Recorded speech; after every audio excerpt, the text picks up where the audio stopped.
Pero doon sa nakita natin na initial na implementation kahapon, bitin na bitin tayo in terms of genuine transparency and participation. So, and that only reinforces yung aking fears na baka naman yun nga, ang mangyari, baka bench warmer sila.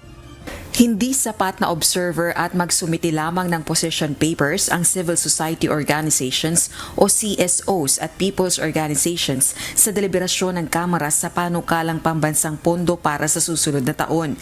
Ito ang pahayag ni Akbayan Party List Representative Percy Sandanya isang araw matapos umpisahan ng House Committee on Appropriations ang briefings para sa 2026 National Expenditure Program.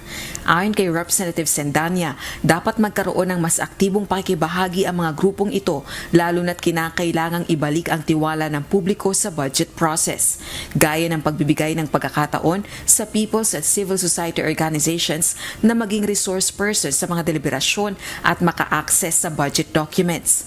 Ang kinakailangan ilagay natin sa proseso na meron talaga opportunity to participate meaningfully yung ating mga civil society organization.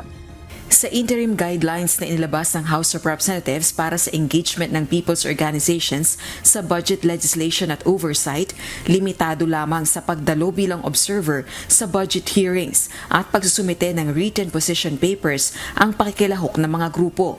Ayon naman sa People's Budget Coalition, ang goal nila ay huwag maging dekorasyon sa deliberasyon ng panukalang pondo.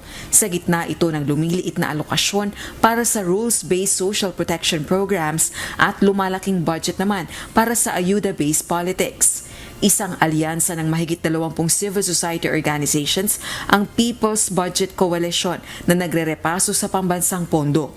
Kabilang sila sa accredited na grupong dumalo sa unang araw ng budget deliberation sa Kamara. Our vision for what civil society participation is ay hindi lang observer, hindi lang yung silent na fly on the wall doon sa budget deliberations.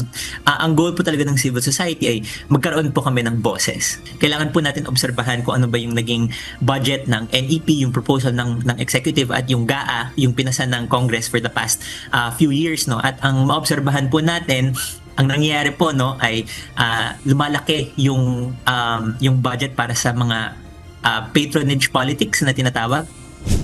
Samantala, kapwa naniniwala naman sina Representative Sandanya at ang People's Budget Coalition na hindi sapat ang iisang araw lamang para ilatag ang mga suwestyon at tanong ng people's organizations sa budget deliberations. Reaksyon nila ito nang tanungin kaugnay ng panukalang People's Budget Review ni House Committee on Appropriations Chairperson at Nueva Ecija Representative Micaela Swansing. Hindi lang dapat siya naka-encapsulate sa one day kasi ang daming concerns ng different sectors. Nandiyan yung health, education, environment, transportation, no? So baka magkulang ang isang araw.